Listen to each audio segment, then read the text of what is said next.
Well, I think in some ways that question relates to some of the other questions, and I'd like just to integrate that question with the faith community question. I think what the judges was just talking about is, there is I think, a real fundamental illness in American society today. I think we are very ready to discount people's basic humanity.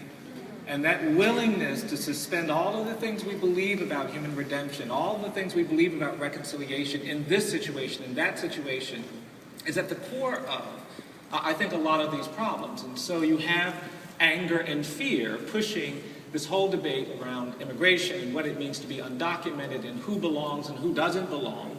And that's allowing states to actually take pride in their hostility to people who were not born in this country. I'm from Alabama, that just passed this horrific law that legalized racial profiling. And my whole critique of it is if we understood anything about our history in Alabama, we would be the last state in the world that would ever engage in what we're doing.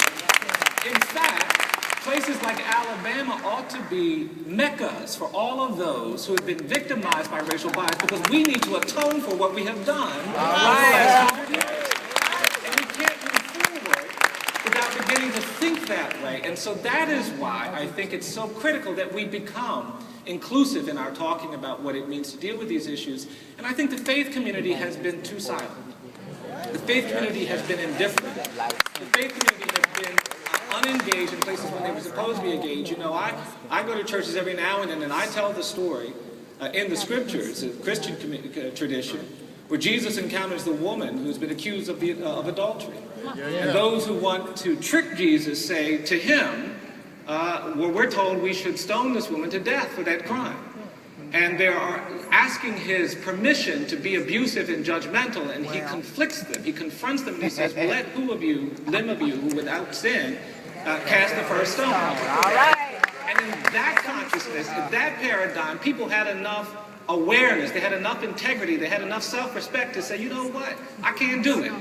And they put down their stones and they walk away. The difference between that parable to then and that parable today is today, when Jesus is saying, and other faith communities are saying, let them of you who have no sin cast the first stone, people are still picking up the rocks and throwing them. And so what the faith community must now do, we can no longer keep telling that story.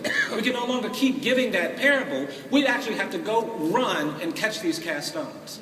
We have to be stone catchers in this society. And you can't be a person of faith, in my view, unless you are catching stones. And it's only when you catch stones that you actually begin to feel what it feels like to have something thrown at you. And you do get that proximity that comes with being in these places.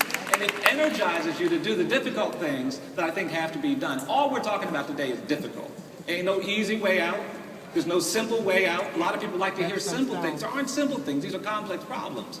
But with the right orientation, we can make a difference. And the faith community needs to be at the front of the parade, of the march, when we start talking about these things in complete community with DREAM Act children and incarcerated people and felons and all of the people we're talking about today. Which I think goes back to the urgency for changing our social location. Most of the churches are completely disconnected from those who are hardest hit by the things we are talking about. We are not in the places where we can hear the stories, see the fear, touch the wounds. And so inevitably, we spend our energy smoothing out the sharp edges of the sacred scripture instead of being confronted by the radicality of what is in front of us. In the Bible, sin is corporate. It's not simply individual moral failing. It's systems and structures that defy God's will for the fullness of life. And righteousness is not an individual characteristic. In fact, you can't be righteous on your own, just like you can't be a disciple on your own. It takes a clump of folks seeking to be righteous in order for other folks to join in. So the heart for me is listening to the voices. I mean, read the scriptures. Jesus was an undocumented refugee.